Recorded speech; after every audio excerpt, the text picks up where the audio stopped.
Hi, my name is Doug Facey, and I'm a member of the Worship Associate team of the First Unitarian Universalist Society of Burlington, Vermont.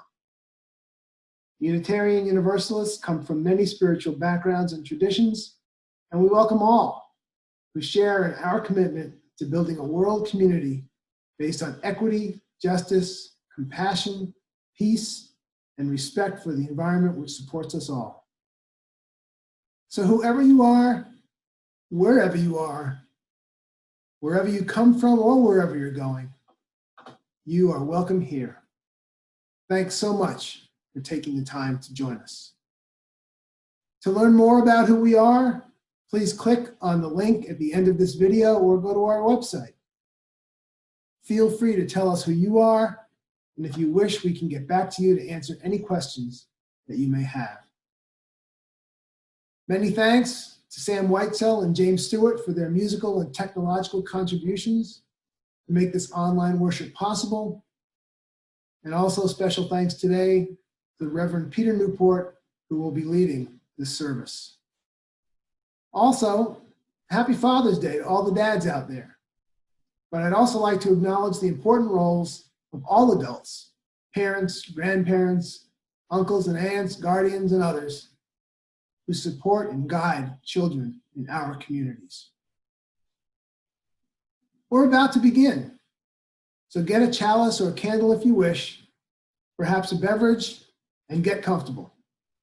Although we are physically apart, we are united in spirit and in our care for one another, our community, and our world. Come, let us worship together.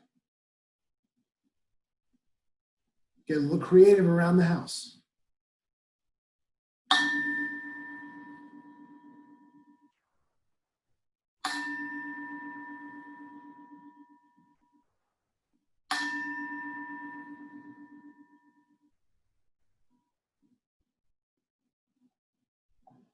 As I light the chalice, please join me in our chalice lighting words, after which Reverend Peter Newport will call us to worship.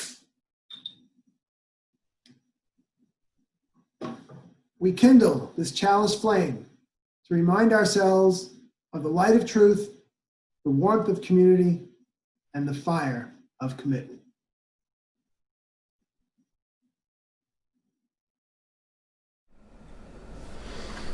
Our opening words this morning come from Ralph Waldo Emerson.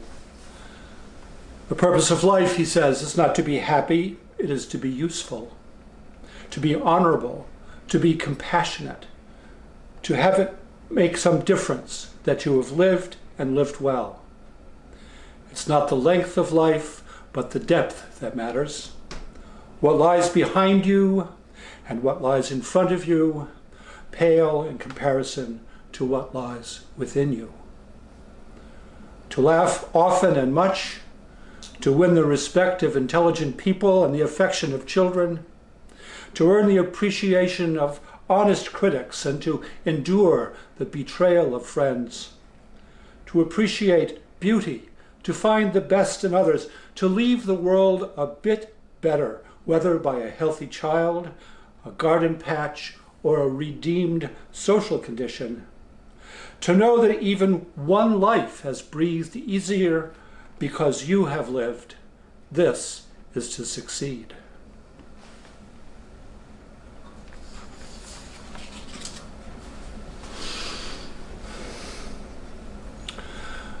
The poet Anne Sexton once wrote, "It doesn't matter who my father was, it matters who I remember he was." That goes for me too. My father died when I was 16, and what I remember of him, I remember as stories. Some of them I have lived through, some were related to me by my mother or my uncle. All of them reached from my father's life into mine and made me his son. My father was an outdoorsman. Sometimes we would go fishing during the few weeks of his summer vacation. One year we went deep sea fishing in a charter boat from Portsmouth, New Hampshire. We motored out towards the Isle of Shoals, cut the engine, and fished for haddock over the side. Mostly we poached in the sun, caught loads of dogfish, and drank warm Coca-Cola. Puttering from one spot to the other to catch more fish, the whole operation seemed a little random. As it turned out, I caught the biggest fish of the day, a huge, pouty old hake. Really big. One guy wanted to buy it from me on the dock, but my father waved him off. Instead, we took the prize home to cook for dinner. My mother was not entirely thrilled by the big fish, that she had somehow to fit into kitty corner into her oven in our tiny vacation cabin. After dinner, we all agreed that the tail of the pouty hake was not improved in the eating. That fish was very tough.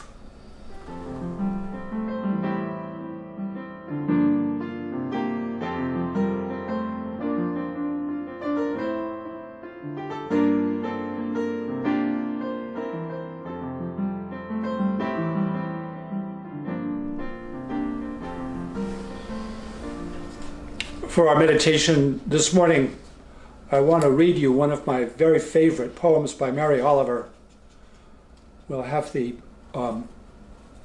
reading first, and then we'll go to a moment of silence, and then we'll sing a song. Ice by Mary Oliver. My father spent his last winter making ice grips for shoes, out of strips of inner tube and scrap metal, a device which slips over the instep and holds under the shoe a section of roughened metal. It allows you to walk without fear of falling anywhere on the ice or snow. My father should not have been doing all that close work in the drafty workshop, but as though he sensed travel at the edge of his mind, he would not be stopped. My mother wore them, and my aunt, and my cousins. He wrapped and mailed a dozen pairs to me in the easy snows of Massachusetts, and a dozen to my sister in California. Later, we learned how he'd given them away to neighbors, an old man appearing with cold blue cheeks at every door. No one refused him, for plainly the giving was an asking, a petition to be welcomed and useful. Or maybe, who knows, the seed of a desire not to be sent alone out over the black ice. Now the house seemed neater. Books, half read, set back on the shelves, unfinished projects put away. This spring, Mother writes to me, "I am cleaning the workshop, and I have found so many pairs of the ice grips, cartons, and suitcases stuffed full, more than we can ever use. What shall I do?" And I see myself alone in that house, with nothing but darkly gleaming cliffs of ice, the sense of distant explosions, blindness as I look for my coat. And I write back, "Mother, please save everything."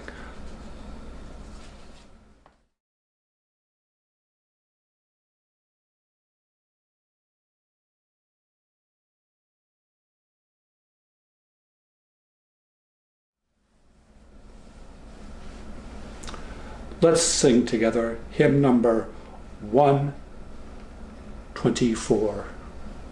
Be that guide.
The coincidental timing of Father's Day with the recent national outcry for racial equality and justice reminded me of a specific perspective on parenthood articulated in the book Between the World and Me, published in 2015 and winner of the National Book Award that year. The book was written by Ta-Nehisi Coates and is in the form of a letter to his teenage son to provide critical background and life-saving insight on what it is like to grow up and live as a Black man in the United States. Coates is a father, explaining to his son some very harsh realities about being a Black man in America. Ta-Nehisi Coates was born and raised in West Baltimore. The physical and social environment of his childhood was so different from what I experienced growing up that it was impossible for me to fully comprehend. Parents and children were, and still are, surrounded by physical, economic, and emotional stress, anxiety and fear pretty much all the time. When I first read the book, I needed to put it down at times to take an emotional break. But there are no breaks for those living in those circumstances. Immersion in an environment of anxiety and fear will take a toll on a person.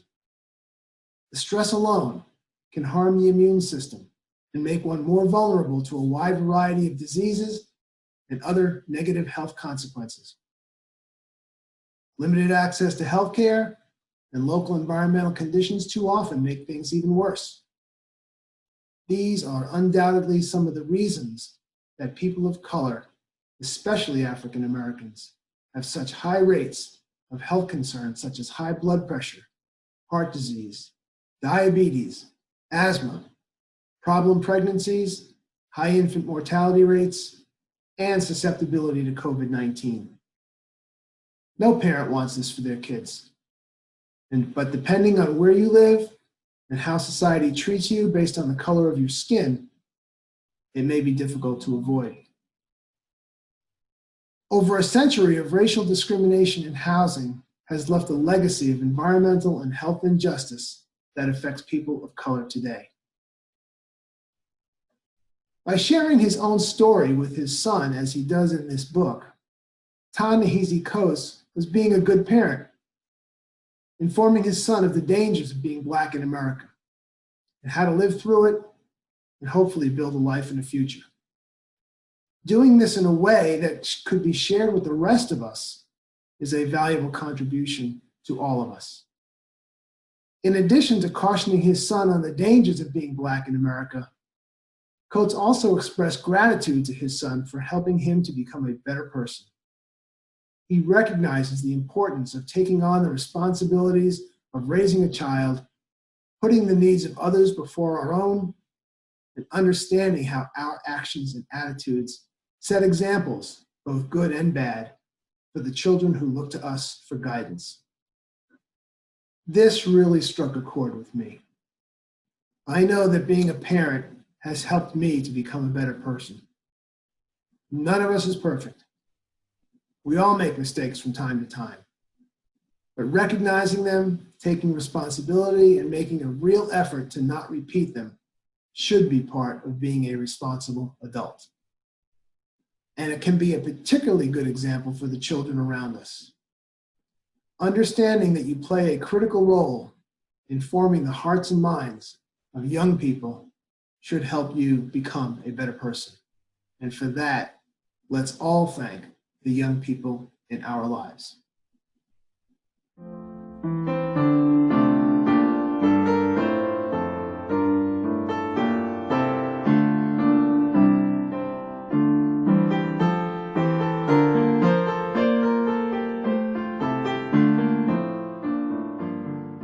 We will now continue in the spirit of heart opening with our weekly offering.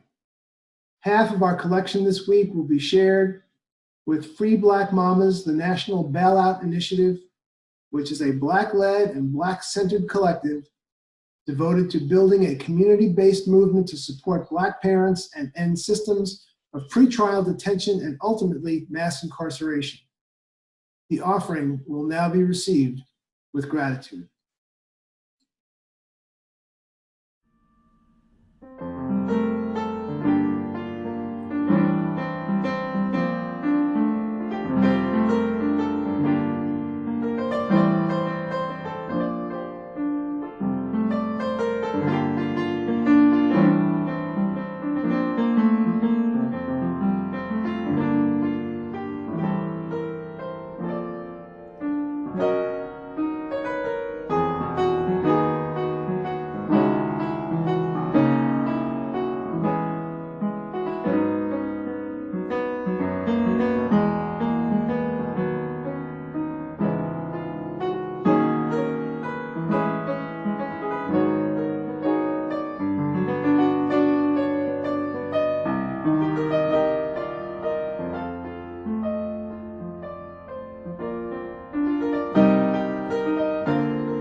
Please join me now in our unison dedication words.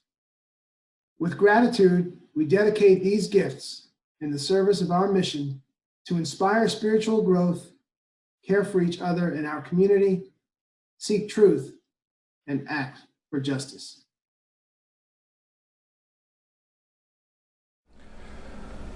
My father, the youngest of 5 children, grew up on a farm in Graceville, Minnesota. Population 544, 3.5 hours and 100 years west of the bustling Minneapolis, St. Paul. The town hugs a huge lake upon which, scoured of snow by the incessant wind, my father would sail skate in the wintertime. I don't know if you've ever been to the upper Midwest, the Great Plains. It's a lot different than here. All sky everywhere, flat as a pancake, dead quiet, except for the wind. The only thing going on is wheat. Graceville was carved out of Native American land in 1879 by Thomas Langdon Grace, Roman Catholic Bishop of St. Paul, who took it in mind to settle Irish immigrants as an act of charity. The effort didn't go well. In Ireland, these folks were starving to death on tiny plots of land too small to support them. Wouldn't it be grand to settle these people on land in America that was almost free for the taking? Never mind that the new settlers had no experience with farming in Minnesota, and as it turned out, little stomach for winter on the prairies. Many of them hired out as day laborers rather than work their own land. Many others trickled back east to St. Paul to find jobs. After less than 2 years, many of the farms that had belonged to the Irish had been sold off to more established operations. My grandfather, a farmer and a salesman of farming equipment, was one of the immediate beneficiaries of this act of charity gone wrong. Sod busting was tough work. Breaking the hard prairie turf was done with huge plows drawn by 4 oxen. Several passes over one patch of sod were required before it could be cultivated. If a man could turn and break 10 acres a year, he was doing very well. My grandfather farmed for 30 years. One evening, the team didn't come back to the barn. The oxen were found in the field, patiently waiting to go home. My grandfather dead in the furrow behind them. My father was 13 at the time. His mother had died 3 years before. He was raised mostly by his older sisters. He had a reputation, I think, of being high-spirited, which meant he got into a lot of trouble. When the Depression hit, the family sold the farm and split up. My aunts married and moved to citified places like Racine and Bemidji. My father, a teenager, hit the road. He became an ace mechanic, knew how to handle livestock, and seldom had difficulty finding work. When the war started, he enlisted and went off with the Corps of Engineers eventually to build airports in the Aleutian Islands. He was mustered out of the Army with polio in 1944 and recovered sufficiently to marry my mother in 46. I came along in 47. I'm grateful to Doug Facey for lifting up the work of Ta-Nehisi Coates, because his voice, the fatherly black parental voice of Ta-Nehisi himself and the voice of his father, William Paul Coates, are so immediately present in the pages of Between the World and Me. Coates Sr., a racial justice activist, a founder of the Baltimore Black Panthers, a Garveyite, a publisher of Black Esoterica, figures prominently in another of Ta-Nehisi Coates' books, The Beautiful Struggle, an autobiographical narrative that reads like a hip-hop mashup of Jack Kerouac and Public Enemy. In this piece, Ta-Nehisi Coates quotes his father getting on him one morning like this: "Wake up, boy! Walk like you got business. Walk like you got somewhere to go." Can't you just hear it? That parental voice? I can. It sounds like something my white father would have said. Probably did say, if in not so many words. In fact, it was the voice of the elder Coates that raised the question I want to present in the context of Father's Day. Where do our values come from? The fact that two fathers from vastly different backgrounds with vastly different experiences could sound so closely allied in tone and content should make us wonder. While we have been talking about fathers and sons for the most part here, I want to stress that parenting requires that timeless virtues, timeless virtues like honor, compassion, generosity, courage, the list goes on, get twisted into shape in the living of them. They are applied, acted out, over and over, cultivated and handed along to children as epic stories, to be handed on yet again across the generations, as I want to do this morning. That's how virtues turn into values, by acting them out and handing them on. Here's a story about my father that took me many years to properly understand. My mother and father liked to go out on Sunday drives. They would bundle my brother and I into the back seat of the Packard and set out in one direction or another, always pretending that they didn't know where they were going. One Sunday we wound up in Garden City, a place where there was both an ice cream shop, and those are always important, and a little park with a fairly large enclosure that housed a rabbit village. Seriously. The village had a sort of main street, and on either side the bunnies had lovely hutches that looked like little houses, one beside the other, to hang out in. At the end of the street near the fence there were big watering bowls so the bunnies could drink. Sounds pretty fancy, I know. It was actually a grimy, dusty affair, but my brother and I liked to see the bunnies. On this particular Sunday afternoon, we parked probably 100 feet from the bunny village, and no sooner did the car become stationary than my brother and I jumped out and ran over to see the bunnies. They were oddly quiet. I remember looking through the chain link fence at one bunny just lying on the ground near the water bowl. By this time, my father had arrived. After taking one look at the bunnies, he burst into action. The torpid bunnies had no water. They were dying of thirst. My father, his coat flapping, ran back to the car, quickly opened the trunk, and proceeded to fill a paper shopping bag with water from a nearby faucet. He was somehow able to lift the bag, run back to the fence, where he reached over and bombed the water, bag and all, into the water bowl. Then back for another, and another. I can still see his fingers going through a sodden bag as he lifted it over the fence to let it fall into the bowl. One of the rabbits rallied to regard the goings-on over a furry shoulder. Shortly thereafter, my mother arrived, cool as a cucumber, with the man in charge, who fitted a hose to the faucet and properly filled the rabbits' water bowls, both of them. We got back into the car and went for ice cream. I was a little embarrassed that my father had made such a scene. Replaying this memory, I learned something I still treasure. When action is called for, one has to respond. Don't wait for an invitation.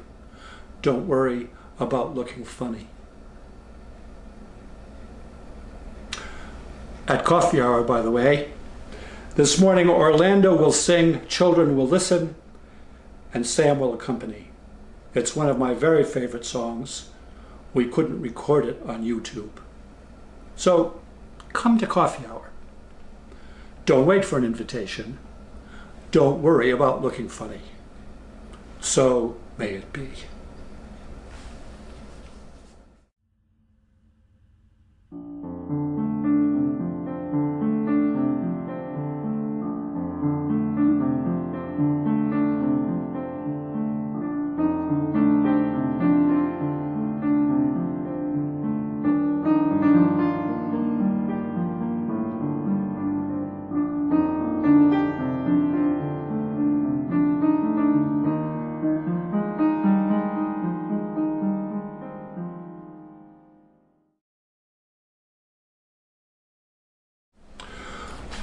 We extinguish this flame, but not the light of truth, the warmth of community, or the fire of commitment.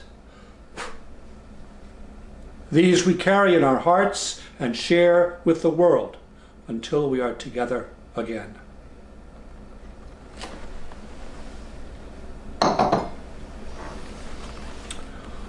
What lies behind you and what lies in front of you pales in comparison to what lies inside you.